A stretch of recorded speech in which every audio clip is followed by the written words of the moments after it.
Hey, everybody, good evening, and welcome to another episode of Teen Talk Live.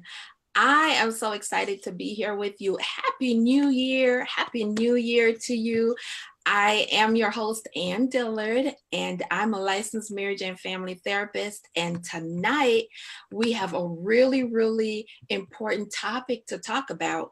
So I want you to go ahead and like this, share it out. I'm going to check my volume, make sure that you are hearing me. But share this out, share this video out so people can get this information. And tonight I have some important guests here, and we're going to be talking about teens and grief. And this is not really a popular topic, but being a teen therapist, I know that this is a really important topic and one that we a lot of times avoid talking about. And parents, may not pay attention to what's going on in their teens. And so I brought in some experts to help me have this conversation. So come on in, like, share, and join us for this conversation. And my first guest is Miss Denesha Chambers, and I'm going to have Denesha introduce herself and tell our audience where you're from and what it is that you do in this world. Yes, good evening, Anne. So glad to be here. Again, my name is Denesha Chambers, and I am a licensed professional counselor here in the suburbs of Atlanta, Georgia, better known as Lawrenceville, Georgia. And what I do is I assist people with life transitions, specifically with grief, both adolescents and adults. I also help individuals who are just struggling with finding the fulfillment in life and helping them sort of reframe where they're at so that they can get that content. And I'm glad to be here. I am so glad that you are here, and UK highly recommended my business bestie, yeah. Marquita. So hey, shout out to Marquita. Thanks for the hookup. Awesome. And our next guest is Fabiola Paul. And Fabiola, welcome. Tell our audience a little bit about yourself. All right. Hey, everyone. I am Fabiola Paul, and I am a licensed clinical social worker in New Jersey. I work in community mental health and have an online private practice where I provide online therapy to women and teen girls. So I'm really happy and excited to be here and talk about this important topic. Yes, I'm glad you're here. And thanks for Marlene for the hookup, Fabiola. I appreciate it. So why this topic? And again, this is a really important topic, especially on the heels of the holidays, right? And we know from working with teens that teens are always really engaged in social media. And so I can just imagine some of the things that's going on in their minds, during the holidays and the break from school and things like that. But I want you all to share with the audience, why is it important that we talk about grief? And for the audience members who might say, teens and grief, well, there's nothing really going on in their life. I don't know why they should be grieving. They seem okay. So first of all, tell us why it's important to have this topic, and then we'll go on to talk about what are some of the things that could possibly cause grief. Okay, so Denesha, if you would start, that'd be great. Okay, surely. Well, why it's important to talk about grief? It's just one of those topics that you can't get around. It's one of the permanent states of life. And so either you talk about it voluntarily or you're going to be forced to talk about it. And I don't know about you, but my stance is to be proactive or to be aware so that you can react in a way that is most healthy and beneficial to you. That is so true. That is so true. And if we are proactive, we can react less and respond more, which is healthy for everybody. Indeed. Yeah. So Fabiola, what's your take on why is it important that we're having this conversation? Oh, it's very important to have this conversation just for the people and in the teen's life, just to give them awareness. Because if you don't know, you don't know. and you're not able to respond and be that appropriate support for the teen to help them navigate this difficult time, because they're developing mentally and physically themselves, so they may not always have the resources to be able to navigate grief and understanding what it is. And they need, when parents or any support figure has the resource to help them, it goes a lot better. So having the resource and the knowledge is so important to help them to even navigate this tough topic. Awesome. So ladies, tell us and share with the audience, what are some of the things that bring on or cause grief to be in teens' life? Because as a parent, you know, I might not even know or realize that whatever is going on could cause such a significant impact. Like maybe we just had a car accident, but everything's fine. Nobody's hurt, right? So share with the audience some of the incidents or things that happen that brings about grief. Would you? Well, Who want to go first? Okay. Well, I think there's just, oh man, there's just a plethora of, I mean, almost an infinite situations where one can experience grief. I usually kind of make it understandable in the sense that if there is an expectation, right, of any sort, then there's a possibility that there's going to be grief or loss, right? And so specifically for teens, if you know, we want to definitely talk to them, where peers are such a paramount of importance for them. So any form of grief where they might feel rejected, could bring about grief.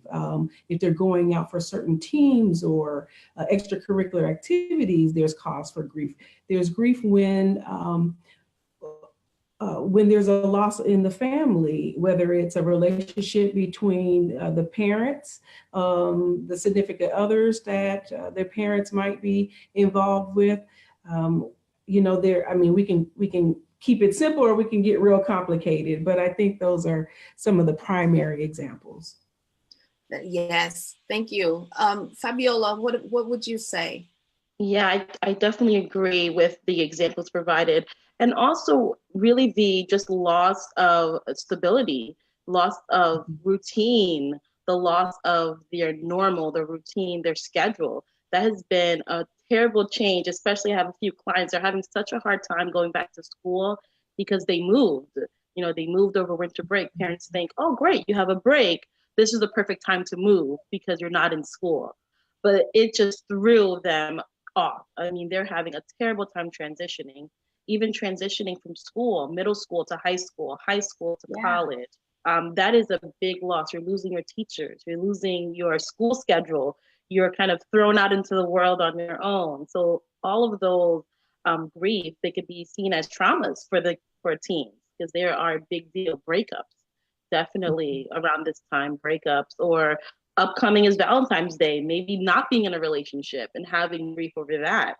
So things also, there's so many relational and social family, even maybe if a lot of teens that I'm dealing with are losing friends due to gun violence and gang violence. So that is very, very hard, especially when other media is involved and maybe portray their friend in a negative light. So that is, you know, very difficult things for teens to go through. Can I extend upon that? Yes. I also want to talk about, I mean, those are great points, Fabiola, and it brought up for me the cultural losses. If you think, like, I'm not even sure I could pronounce his name, to be honest, but you know, the hip hop star, Extension, or you know, I mean, that was vicarious grief, because you know, the adolescents and children really connected with his music. And for him, you know, to be taken prematurely, you know, from life, I mean, there was a lot of impact in the adolescence.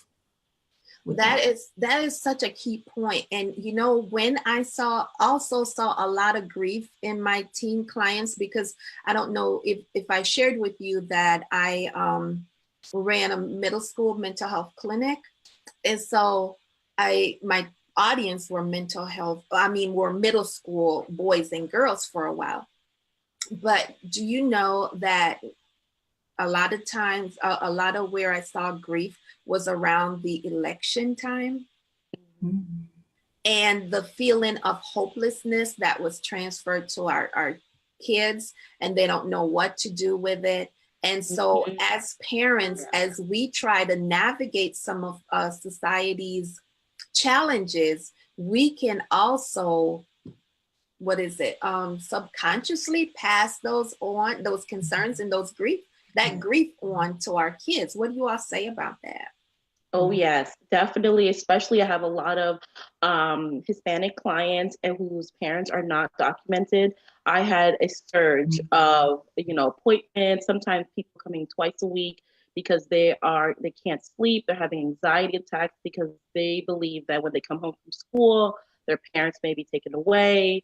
When if their parents go to work, they don't want to go to school because they don't want to leave their parents.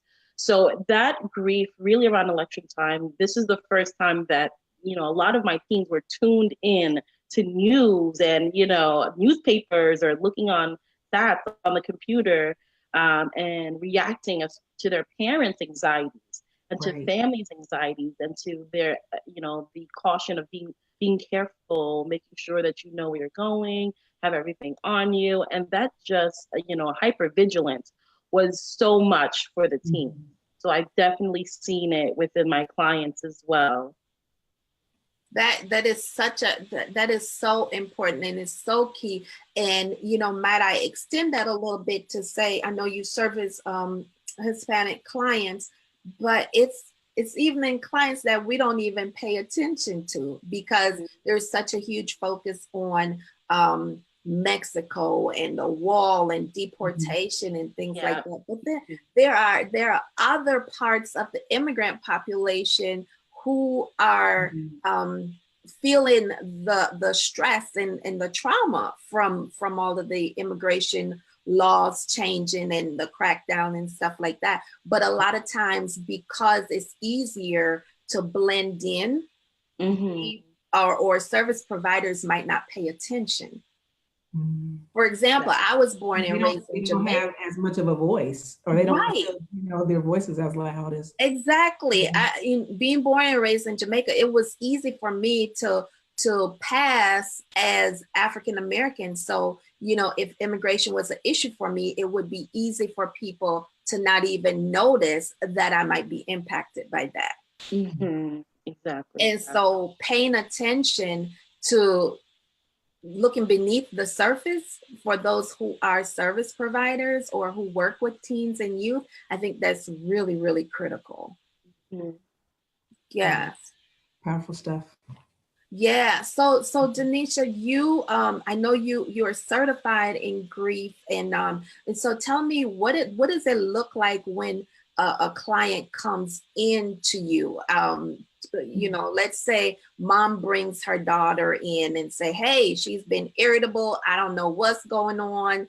And just get her right, get her straight. A Okay. lot of times they're not even thinking of grief, right? Mm-hmm. Yeah. Yeah, you're right. You're right. Well, my process is fairly similar, to be honest, than with other presenting issues. Really, well, I think specifically, and especially with adolescents, it's about building the rapport. Because, as you mentioned, that the parents or the caregivers might not be tuned in to exactly what's going on. That adolescent or that child might not even be in touch, themselves, and be able to verbalize what's going on. And so I want to build that rapport and allow them to get that practice of having a voice as it relates to whatever is on their heart. And so I spend time with just allowing them to just talk to me. And then I'll use sort of a solution focused approach, and just continue to answer important and probing, and I think questions that will incite them to start to go there, and to get into that place of their loss or grief. Now, some of my adolescents are very savvy and insightful, and so we can just kind of get into it. And so but I really, really want to tap into the heart of what it is that the loss means to them, and just kind of take it from there, and while building that relationship. I think that's really important. And just a second, I'm going to pause to acknowledge our guests. There, for some reason, I'm not able to see it on my screen, so I have to check my phone, and people are commenting. So I just want to acknowledge and welcome our guests who are here and thank them for listening to us. Hey, baby, that's my husband. He's watching. Thank you for watching. SB Empowerment says, hi, ladies. Glad you're doing this talk because, yes, teens suffer losses too. And I don't think we emphasize that enough or even anticipate that our decisions affect them in a great way. Yeah. And Joseph says, great topic. We usually associate grief only with death. Right. Yeah. So I think that's something we could circle back around and talk a little bit more about. Great point. What we as parents think is good timing doesn't necessarily correlate with our teens and their feelings. And I think that, oh, wow, this is good information. Marquita says, hey there, business bestie, Denesha and Fabiola. SB, thank you for being here with us. Julia, Dr. Julia, thank you for joining. Rob, it's good to see you. Marquita, thanks for being here. And C. Hill, thank you for being in the room with us tonight. I'm looking forward to our conversation next week, which is very grief provoking. Next week we're going to be talking about the surviving the R. Kelly story documentary, and so I'm not going to go into that much today, but I want you to just say a little something about what kind of grief that might be invoking in people in society now. Denesha, you're like, please.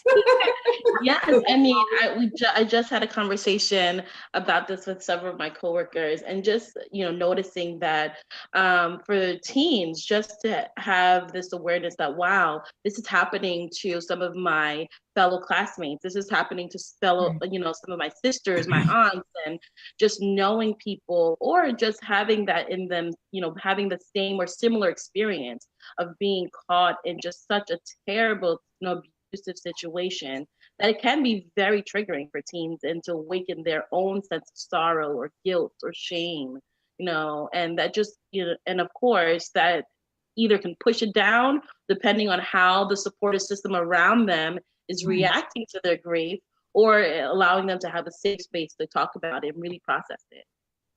That is so true.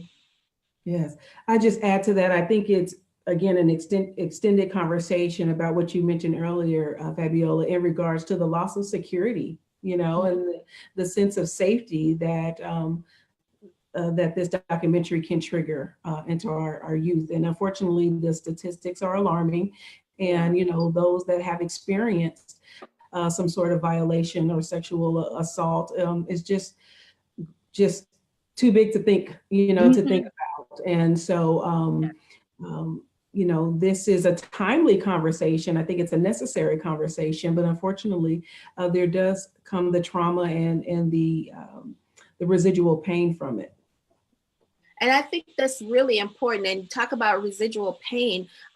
There are, I'm imagining there is the potential for teens to even feel guilt for liking this music, for playing this music, and adults are feeling guilt about that. So I'm imagining that teens might be feeling like they've betrayed, their sisterhood or things like that. And I think it's important that we pay attention to that and help them process that and exercise self-compassion. Yes, exactly. For sure. Yeah. So what else do you think we need to share with our audience as it relates to teens and grief? Because sometimes grief might look differently in teens than we expect it to look. And it might look differently than it shows up in adults. So what are some of the things that we can alert parents and caregivers or youth workers to keep their eyes out for? I think one thing especially is the non-reaction. I think that's something that's very alarming. If, like, for example, if there was a car accident, a death in the family, a loss of a longtime friend, and the next day the teen is able to go to basketball practice, do their homework, take their tests, and the parents thinking, oh, they're able to do their normal routine. I think that signals, something very alarming, that the teen is not able to process any of that and instead has, buried that underneath, and, have maybe they don't feel safe sharing their feelings. Maybe they don't know what they're feeling. But I think just not having a reaction at all is something to be, just to take a look at, for parents to notice, like, wow, several days have passed and nothing has changed. Your behavior hasn't changed, or nothing has happened. You haven't spoken about it. So being the first one to say, hey, how are you really doing? I noticed that since such and such happened, you really haven't spoken about it. Your routine is, up to par. How are you really feeling? How are you doing? What have you been thinking about? Just asking those questions, I think would be so helpful to know that, to tell the teen, hey, I'm listening. It's okay not to be okay. So you don't have to do the routine if you are unable to. And that's fine. Yeah. Well, Fabiola, what if I'm the parent who thinks, hey, we went through that. Oh, that's a near miss. He's doing well. Oh, such strength, such courage. Oh my goodness, just pat my teen on the back because they're so brave. Yeah, and I would say, great, that's awesome if your teen is this brave, but ask questions. What did they, ask questions of how are they feeling? Being okay to broach the topic, even though it happened last week, a month ago, 2 months ago. There's no time that lapsed because teens are still thinking about it. I think that's a common misconception that, oh, that happened last year. Surely they're over this by now.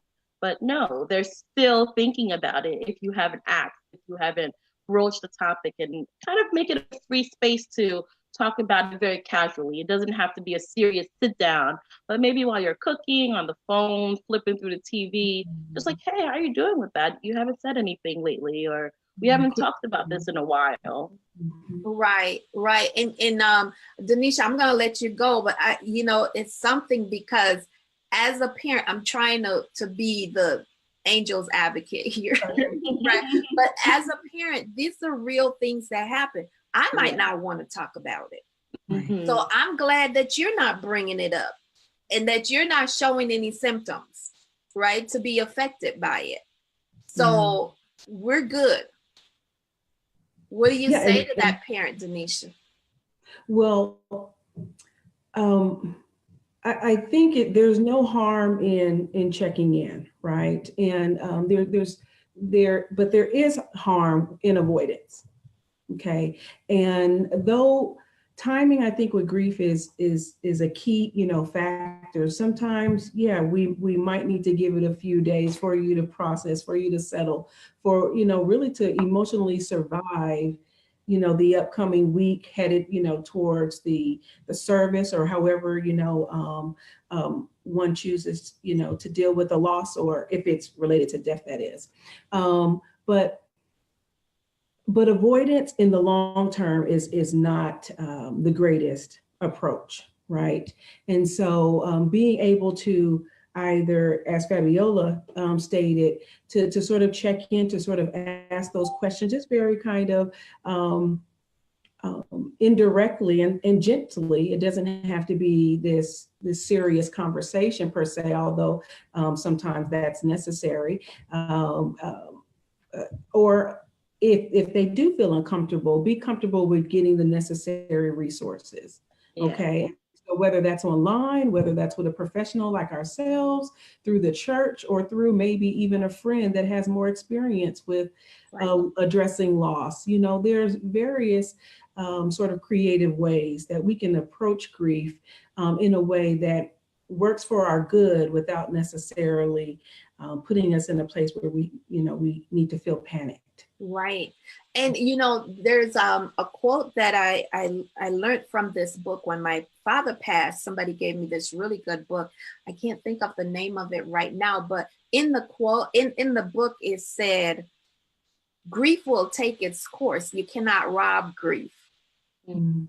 And when I saw Tyler Perry said something once, and it just resonated with me. He said, I wish that your grief will come in waves instead of floods. Mm. And so as I think about that with teens, even presenting the platform and opening up the door for them to come in and out and talk about it, because they might not know what they're experiencing. Yeah. Again, it might look like they're angry. It might look like they're super sensitive, right? Mm-hmm. Can you all think of any other symptoms that might mask that they're really grieving? Yeah, I think the overachiever, I see that a lot, is they pick up extracurricular activities. They want to study hard. They are really upset if they get a bad grade, like anything negative. So they can't handle not another negative event. So they just strive and stride to do really well. I think that's a really good point. What do you think, Denesha? Oh yeah, that's very common. Thank you. I almost forgot about that one. That's true. I mean, I think there are a lot of similar symptoms to depression, and I want to say that that might be one of the factors that make parents and caretakers resist having the conversation because they fear that their adolescent is depressed, and the shame and the stigma attached to that. But I think really sort of caring and in tune providers like ourselves know that that label is not necessarily one and the same. Okay. Right. But you look for sleep disturbance. Sometimes they become fearful of going to sleep depending on what occurred, what trauma occurred. They're having nightmares related to their loss. And so if they find that their child is not sleeping enough, or maybe sleeping too much because they do want to detach from their reality. Again, it all depends on the form of loss that they've experienced. But I think that is so key. And like you ladies said earlier in the show, you said just about anything could bring about loss, or just about anything could bring about grief. And I think we have to, as parents, be in tune to what's not typical behavior for our child. Right. And explore that, because it's really important that we pursue this. I'm just going to break a little bit to welcome our guests. And we have Kimberly watching. SB says, great point, Fabiola. Even though these teens are millennial, they can relate to the documentary too, and not just us old folks. Lisa, welcome. Thanks for watching. Lakeisha, I'm glad you're here. And Carrie, thanks for watching. Lakeisha, thanks for tagging folks. And Deborah Perry, thanks for being here. And Deborah says, grief isn't just death. And that is so key. We're going to talk about teens in another area of grief in just a second. Kimberly says, I have experienced both sides, not dealing with it and dealing with it, but everybody's different, not only by person, but by culture and backgrounds. And that is so key. Simone is here. Thank you for watching. Let's talk a little bit about culture.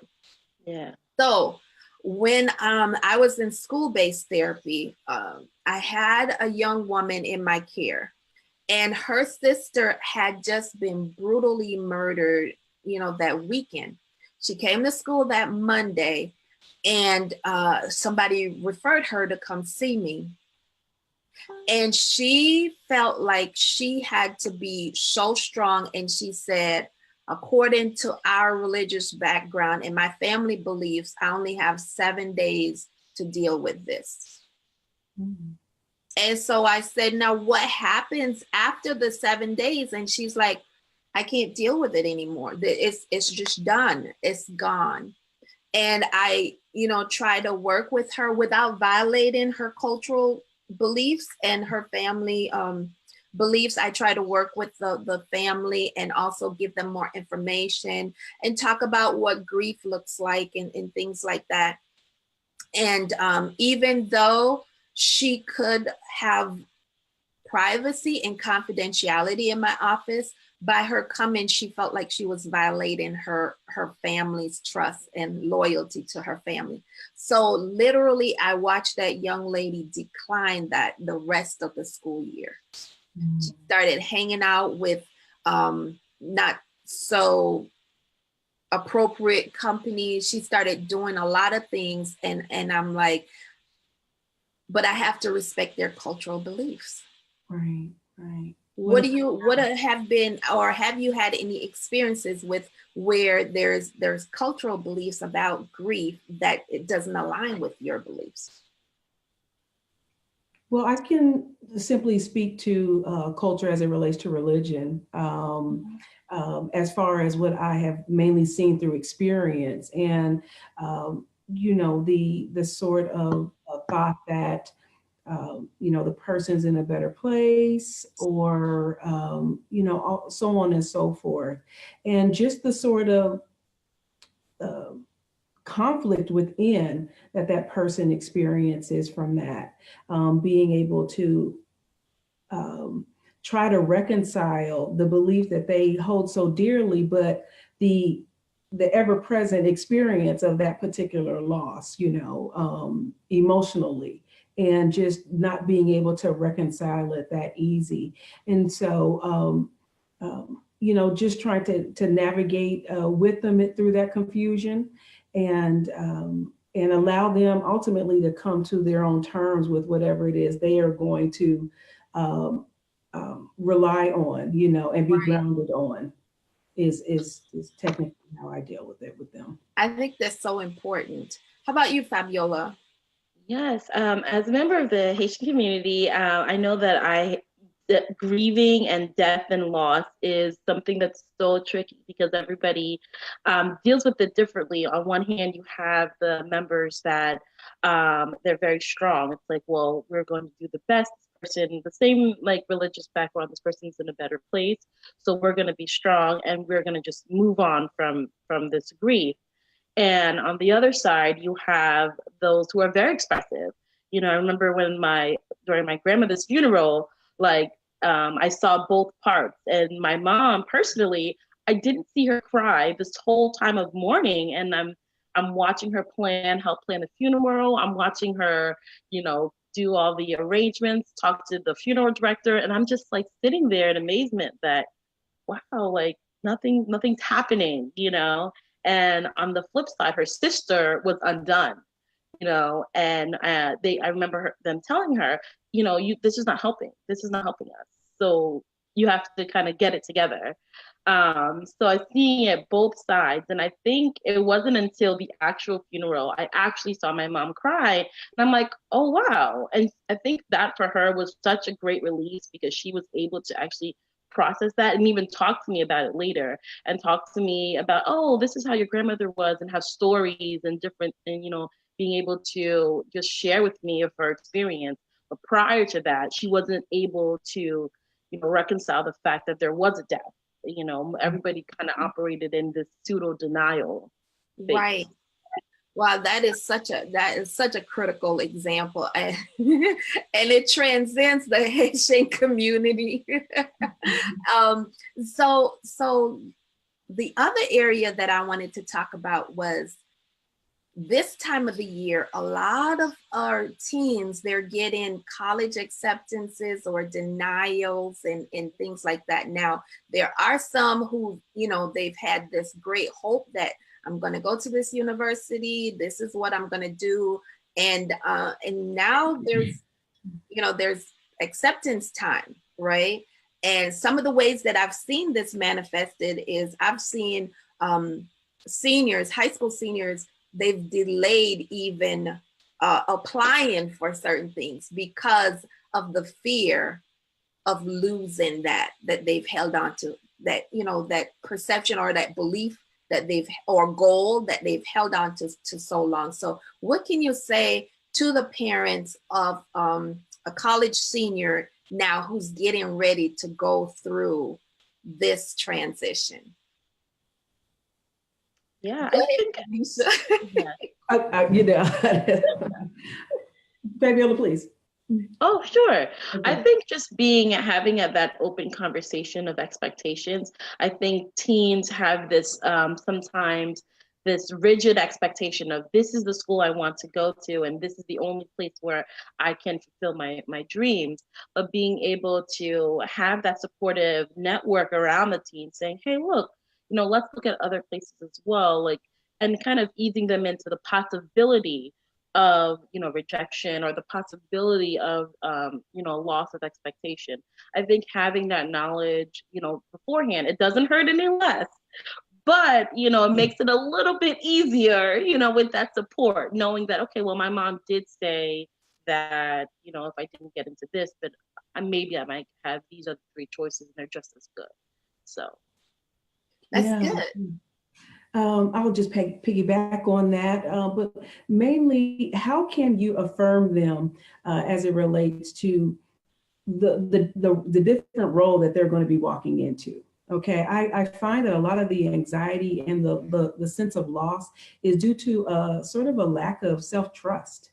They're not necessarily feeling like they can trust themselves to go into this big wide world of independence, et cetera, and so how can you as a parent or a caregiver help facilitate your trust for them, right? So to be mindful of your anxiety about this big step that they're about to take, because it is huge. And just because it is doesn't mean that it's not something, that can be survived. And if not only survive, but be successful. And so just kind of be open about the various fears, and understand where they're at, and then just help them get through that. But sometimes that means you have to be aware and mindful of your own fears and anxiety so that you can Right. address those, and you can also get the resources for both of you.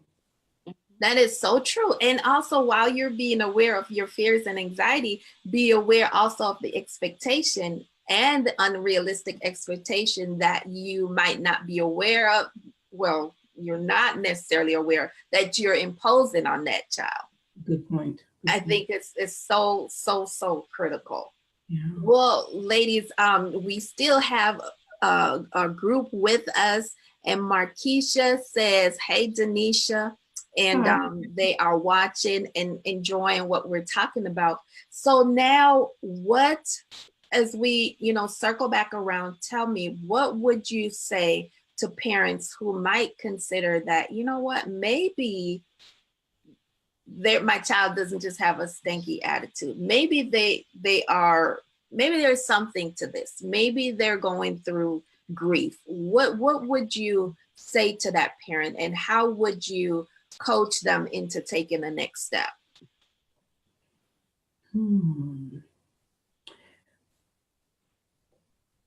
Well, I guess I would inquire and ask, okay, well, what makes you think, what are you seeing, right? Let's get the facts, let's get the observations, right? And kind of take it from there. But I'm such a huge advocate about what does the I hate to say child, but what is the adolescent gonna say? And just bring them and have them be a part of that conversation. Okay. And then sort of try to reconcile the two narratives, and sort of take it from there, if you would.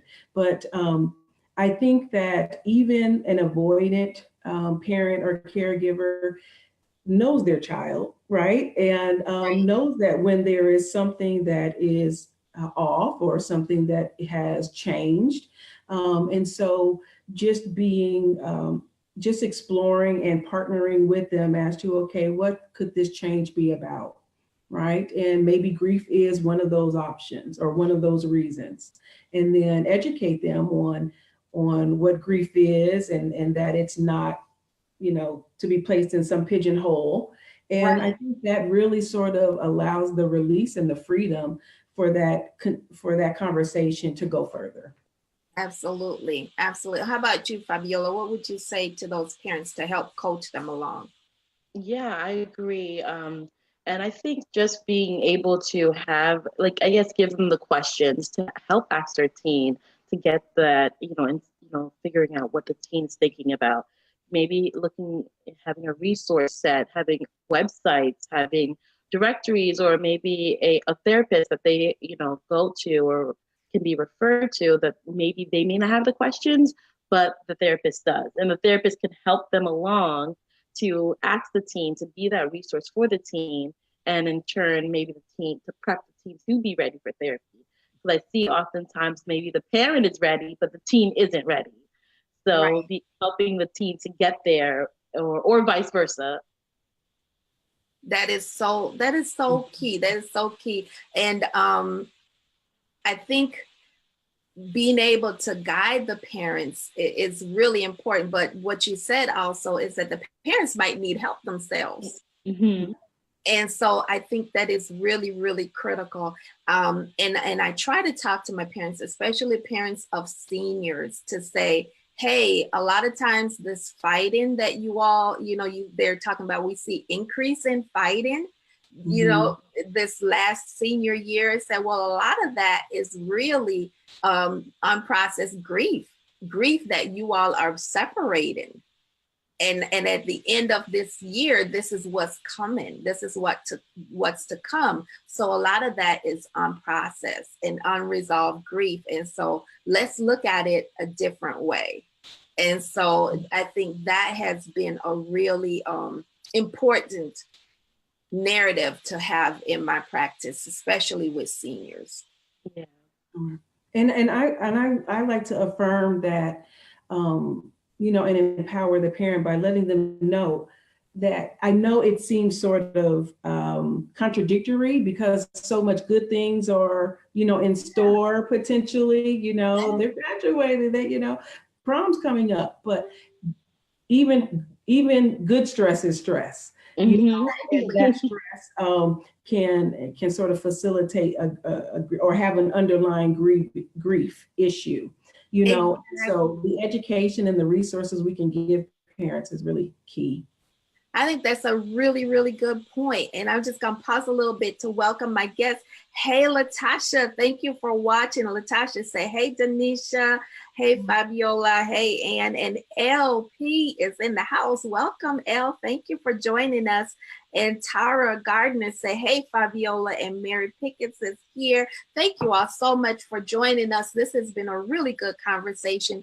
And we're going to wind down our conversation and ask our guests. We have Miss Denesha Chambers, and she is a licensed grief therapist. And we have Miss Fabiola Paul, who's also here talking about grief in adolescence. And it is so important that we pay attention to those signs and know what to look for. So right now, we're just going to wrap it up and ask the ladies to share with us again, talking about teen grief. What's one or two things that you would say to parents to look for, or how to proceed, or even what might bring about grief in their teenager?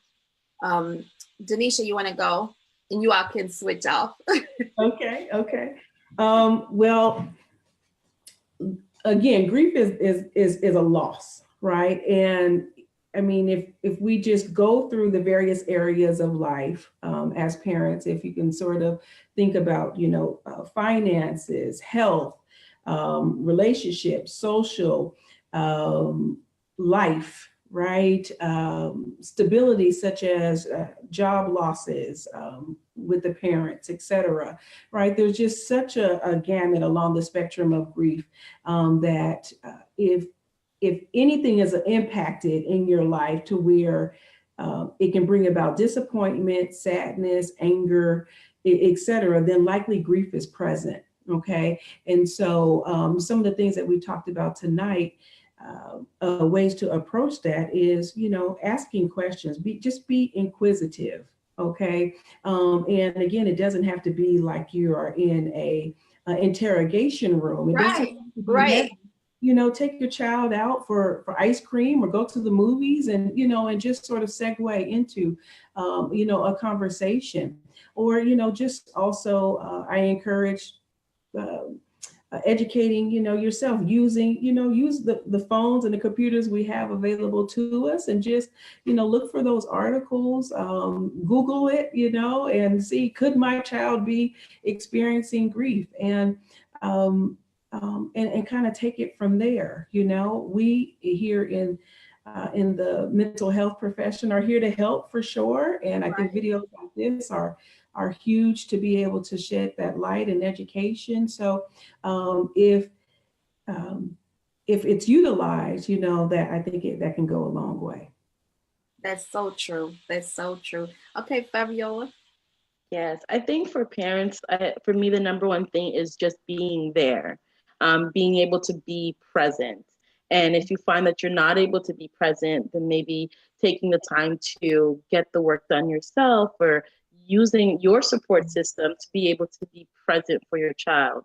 Because if you're present, you're able to notice those little things a lot easier or a lot quicker than you would if you yourself are, dealing with grief or not being able to be present, or just unaware of the signs of grief. So, like you said, Google to see, is my teen depressed? Is my teen experiencing grief? And reach out to a mental health professional, reach out to your support system, your church or your youth group, or, what your friends, teens friends, parents, or other people who have experienced grief as well. But being present is the best thing, because then you leave the door open for your child to express to you, like, hey, I'm actually sad because X, Y, and Z. Right. And listen, right? Yes. Listen. Yes. I think it's important that if we get a child or a teen to say that, it's important that we don't dismiss it or minimize it, but pay attention and reach out to somebody who might have the tools to help you navigate it.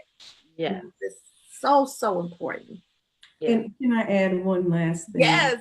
You all's commentary is really sort of taking me to a place of there's just a lot that can happen if we don't address it, and maybe your child not making the football team or the cheerleading squad, it isn't that big of a loss, but unfortunately in life, there's going to be several losses, like we mentioned, losses across the whole spectrum of all the areas of our lives.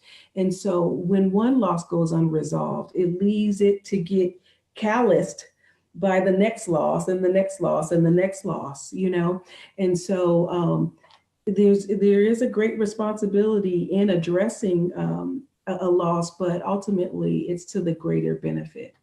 Mm-hmm. You said that so perfectly, because loss compounded, turns into something else. Yeah. Then we're starting to look at, suicidality in some cases. We're starting to look at depression. We're starting to look at all these other things that, really by dealing with the little losses, we could head off some of these other things. Yeah. And I think it's so important that we pay attention and be aware. So ladies, we are wrapping up. And again, I want to thank all our guests for joining us for this conversation, because we cannot afford to dismiss losses in our teens' life. We cannot afford to dismiss grief in our teens' life. We must address it head on, and we must pay attention and get help if we need help, so that we can help navigate it. And if you don't know how to do it, find somebody to do it for you.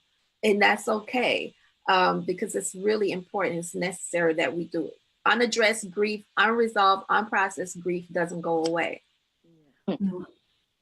Like Denesha says, it just gets compounded and becomes something harder to deal with.